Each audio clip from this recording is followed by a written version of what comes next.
Hello, everyone, and welcome back to another episode of Everything But Start from a Bitsian. Today, let's discuss the question that is on everybody's head, the question which is blowing up my inbox, the question which is everywhere on Bitsat queries, and that is regarding the iteration process. So, unfortunately, as you would see at the top of this diagram, this year BITS has not released its admission modality document, which used to be the source of truth for all admission related or iteration process related queries. I see that it is still in the 2020 version on the website. So that is a big setback for at least me, because that was a document on which I used to base my charts on, and it was relatively easier for me to figure out the edge cases.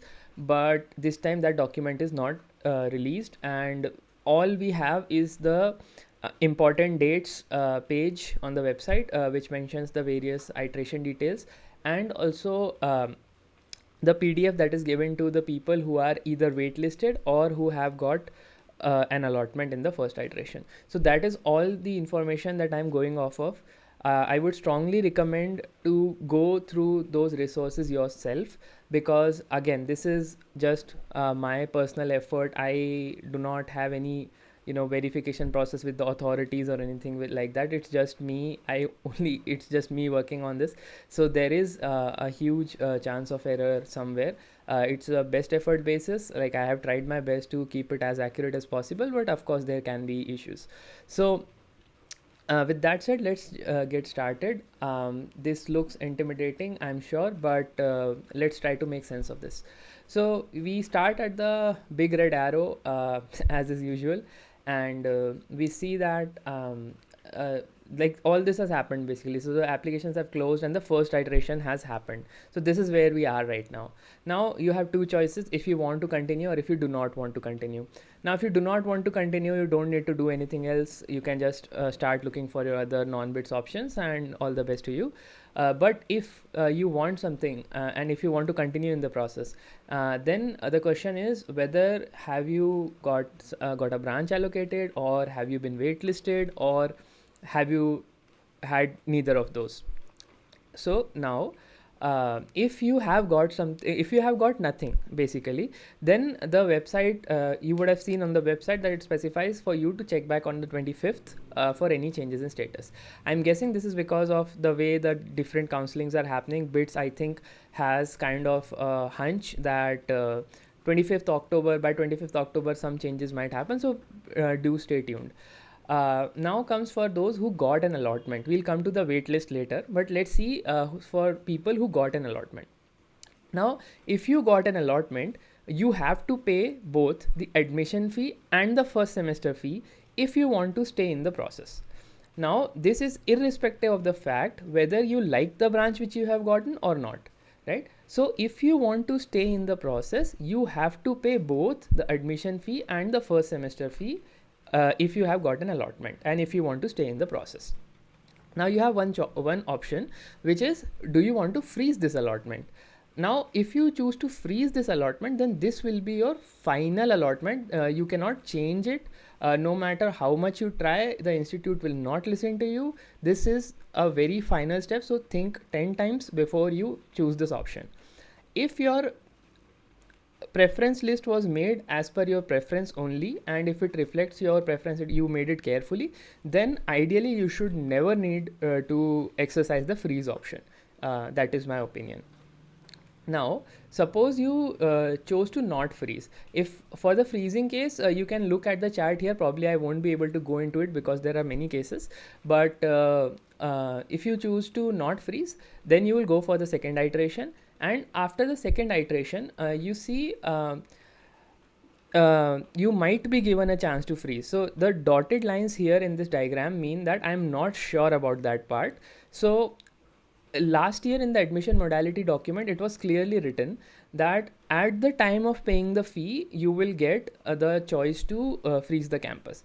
So now for someone who has already paid the fee, they should not get the option to freeze the campus after the second iteration, because there is no payment of fee involved at that step. This as far as I remember, the last year they still allowed people to freeze, and that is why I've kept this state.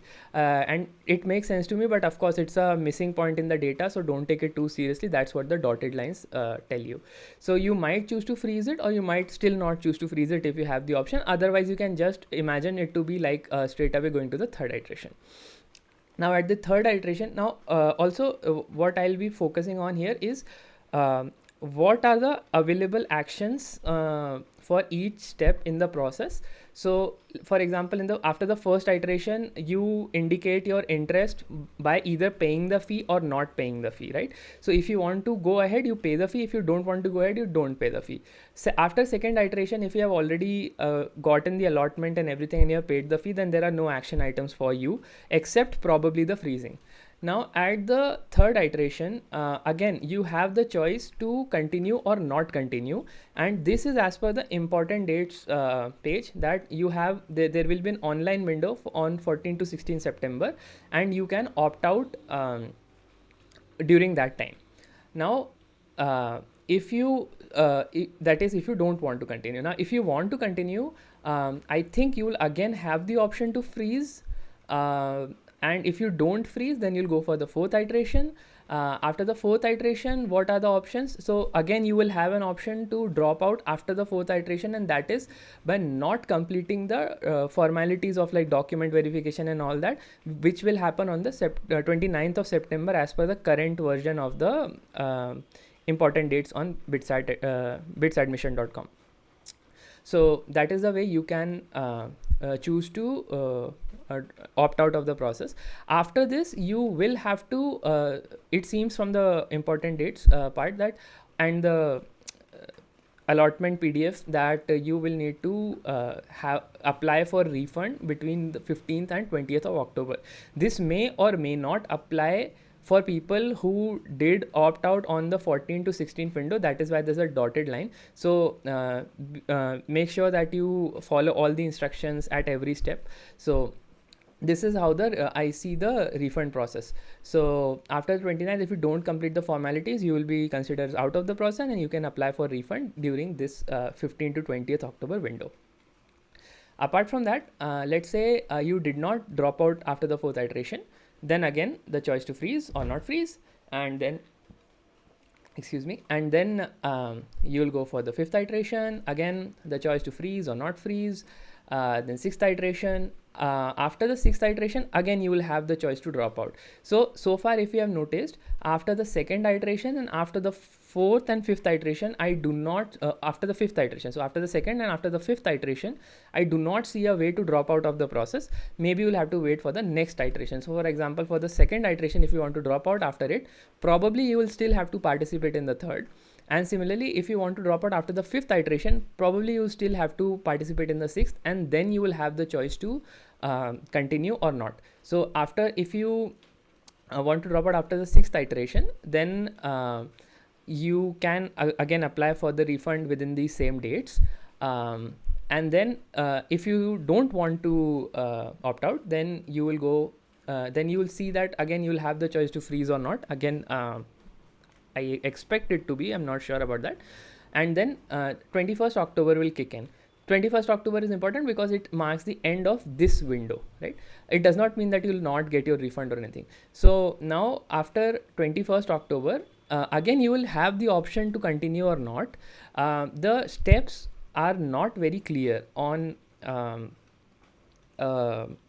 on how you will apply for this refund, because this window is closed. Probably they'll open another window. But again, if you apply for refund online, you will still get 100% of the refund, which is shown by this green dot. This green dot means that there's full refund applicable for this case as well. Now the important date again here is 31st October. Till 31st October, any case should not result in any financial loss, not even a single rupee. And then after that, after 31st October, if you choose to drop out of the process at any time, again the instructions for the same are unclear, but they will probably be told to you in due course of time. Once you follow those, you will forfeit a sum of 1,000, but you will get the rest of the things back, rest of the whole fee back. If you choose to continue till 31st December and then opt out, then of course you will not get any refund. The whole 2,70,000 amount that you have paid will be lost. So do not do that. Now, coming to the waitlisted part, which is a little bit more complicated and vague. So after the first iteration, you got waitlisted. So now you have to pay the admission fee. So only the admission fee. And if you get something at any part of the process, you will have to pay the first semester fee at that time. So you pay just the admission fee, you go for the second iteration. Now for the second iteration, you have the choice if you want to continue or not.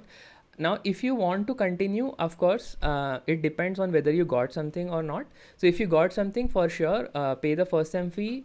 You can either choose to freeze or not freeze, and then you will join into the upper path, the path of the third iteration that we did for those people who already got something. So you'll join straight in that path and everything will be the same that we discussed for you as well. Now if you didn't get something in the if you didn't want to continue after the second iteration, and if you did get something at the second iteration, then of course you have the choice to not pay the semester fee. This is again a speculation because this is not explicitly mentioned anywhere, but I guess if you don't pay the semester fee, then they can't consider you as interested in the process. They'll have to drop you out. And of course, as per UGC guidelines, it is mentioned that before 31st of October, there can be no deduction in the admission fee refund. So that's why I think this should be good enough. Again, this is speculation. I'm not sure about it at all. Or if you don't get something, then how to drop out of the process after the second iteration, I'm not sure. Maybe there is no way, just like there's no way to exit out of the second iteration if you already have an allotment. Maybe there is no way to opt out of the process at this time. Then comes the third iteration for the waitlisted people. If you don't want to continue after the third iteration, then probably the window that we saw here of opting out on 14 to 16 might apply to you. So that is why the gray bubble here is going to the gray bubble there. And probably you will still have to fill the 15th to 20th October refund application. If you still want to continue in the process and if you haven't got anything, then probably you'll end up in the fourth iteration. And the fourth iteration, again, you have the choice to continue or not. If you don't want to continue, again, it's the same situation that if you don't have anything, I don't know how you can back out of the process. If you have anything, probably don't pay the semester fee. If you are interested and if you get something, then again, you can pay the first semester fee, choose to freeze or not, and go merge into the allotted process fifth iteration and so on. So that is how this will go. And after the fourth and fifth iteration, I don't know how to drop out if you don't want to continue and if you haven't got something already. Next comes your after the fifth iteration, what happens after sixth iteration. Now in the sixth iteration, if you don't want to continue, you can apply for the refund. I guess this is again speculation because they have not mentioned this specifically, but I guess if they are opening refund applications, they should do the same for waitlisted candidates as well. But of course we can't say anything for sure in this case, but that should ideally be the case. Then coming to if you got something in the sixth iteration and if you want to continue, you'll have to make the payment, of course. And for the reporting instructions, again, I'm sure they will keep you posted at all times so that you're not confused and not bothered by ambiguity. So I think this will be communicated to you. And then again, after that, 21st October and the rest of the part remains the same as the above. Now, if you still want to participate and you still didn't get anything after the sixth iteration, then further iterations may happen. Keep that in mind. And if you're not allotted anything till the end, then you will probably get a full refund. That has been the BITS policy for years. And if it's not mentioned, I mean, it still makes sense that if they did not give you anything, that they will have to refund it. And the exact policy for further iterations is unclear. So let's say there's a seventh iteration and you are allotted something. Now if you're allotted something and then you choose to not take it, So that is a different case than the one I mentioned. The above case is that if you're not allotted anything itself, but if you are allotted something and then you choose to not take it, then how the refund policy would look like? Will you forfeit 1,000 rupees or what? It's unclear. But as per the UGC guidelines, which seem to be getting followed in this overall process, I would say that there is a chance that you will not lose anything more than 1,000 rupees if you withdraw till 31st of December. So all in all, looks like if you want to opt out at any point before December 31st, the maximum loss is $1,000. These states on the left, they are for the cases where someone has chosen to freeze the branch. There is not much information here. This is just here for the sake of completeness. It's all the same information that at which stage what options do you have. So basically it means to say that if you froze your branch in either the first or the second iteration, then you will have the chance to drop out at the after the third iteration, or if you or if you choose to freeze it in the third iteration, then you will have a chance to opt out in the after the fourth iteration, and so on. So this is basically the same thing conveyed in a completeness of sense. Otherwise it is it's the same information. It's just that those are different states, so I have chosen to portray them differently. Apart from that, I think we have covered it all here. These you can look at the sheet. I can't cover exactly everything, but again I would like to reiterate, please go through the documents yourself. And this took a lot of time, but still there can be mistakes here, so please do your own research. This is one of the most important decisions of your life, or one of the most important processes that you'll be a part of in your life. So please take it seriously, and hopefully we get a better communication in the coming steps, because as of now I do not feel that the refund policies are clear enough, the options are clear enough. There is too much speculation, but I'm sure the concerns have been addressed. Things like how much money can we lose at any step, and all those things. So I think at least that part is clear, but yeah, I would have liked more clarity on the various steps. But of course the situation is dynamic, and I'm sure it must be a challenge for the institute as well. With that, already been a fairly long video, so would like to close it. And yep, I'll see you next time. Bye bye.